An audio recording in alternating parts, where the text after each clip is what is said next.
Hi, my name is Laura and I draw sometimes.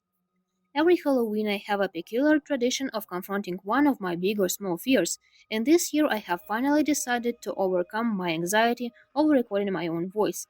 I hope that you'll find this video enjoyable not only for speed paints, but also the voiceover, as it is my first attempt at doing both. This year I had a great time illustrating fundamental fears of Inspector Gadget characters, at least from my perspective, and printing them out as a set of Halloween cards, so I thought it would also be a good idea to briefly elaborate on why I chose these themes exactly. Alright, let's begin.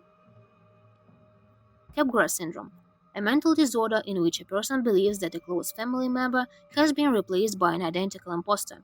It also could be considered a form of phobia. Penny's base fear came to my mind first, since there are many examples of how replacing Inspector Gadget with his clones, especially robotic ones, negatively affects Penny's life and her mental state. This can be seen in the episode Double Agent, where Gadget is substituted with his outlaw robotic doppelganger. Similar metal clones appear in other episodes, including the Amazon one, in which Gadget's internal structure is emphasized with sealed or welded alloy parts. These are the elements I wanted to contextually highlight in my first illustration.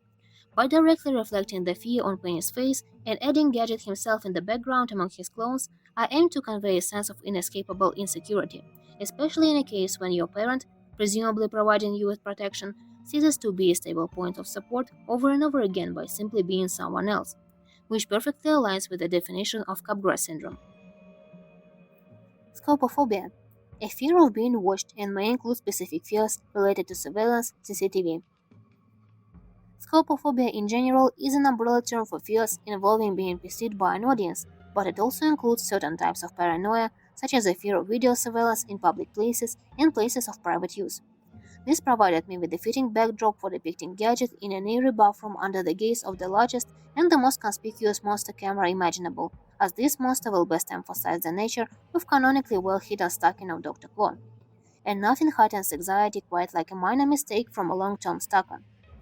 In canon, Dr. Claw has been watching Inspector Gadget every existing episode, and has been masterfully remaining in the shadows. A small slip-up by Dr. Claw would likely cause more panic in Gadget's mind, rather than causing tangible damage to the Doctor himself. However, Gadget, being a character immune to fear, has a small chance of developing covert serious paranoia, but some sort of scopophobia instead.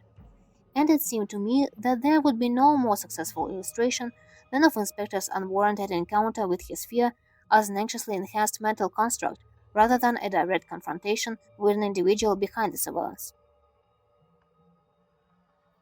Phasmophobia, a strong and irrational fear of ghosts or supernatural beings that may be malevolent towards people. This illustration was the easiest for me, since Brain is canonically afraid of ghosts. Don't be silly, Brain. There's really no such thing as ghosts. And if I were a dog, the scariest ghost for me would be the ghosts of my direct owners, which makes the graveyard the main source of fear for Brain. Thus, this illustration can be interpreted as a reflection of the past, Brain visiting the graves of Penny's parents, assuming they are no longer alive, as well as a vision of the future, in which Brain from the entire Gadget team remains the only one standing.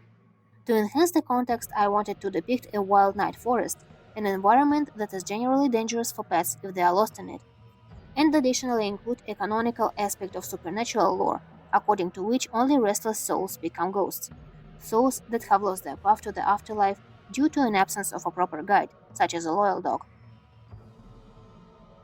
And this is the final result. I hope you enjoyed it and its little backstory. If you are interested in seeing more Inspector Gadget illustrations, you are invited to visit my Tumblr account. This is where I'm most active along with my YouTube channel. And if you have tips on improving my voiceovers or my English, I would be glad to read them in the comments. Thank you for watching and have a nice day. Bye!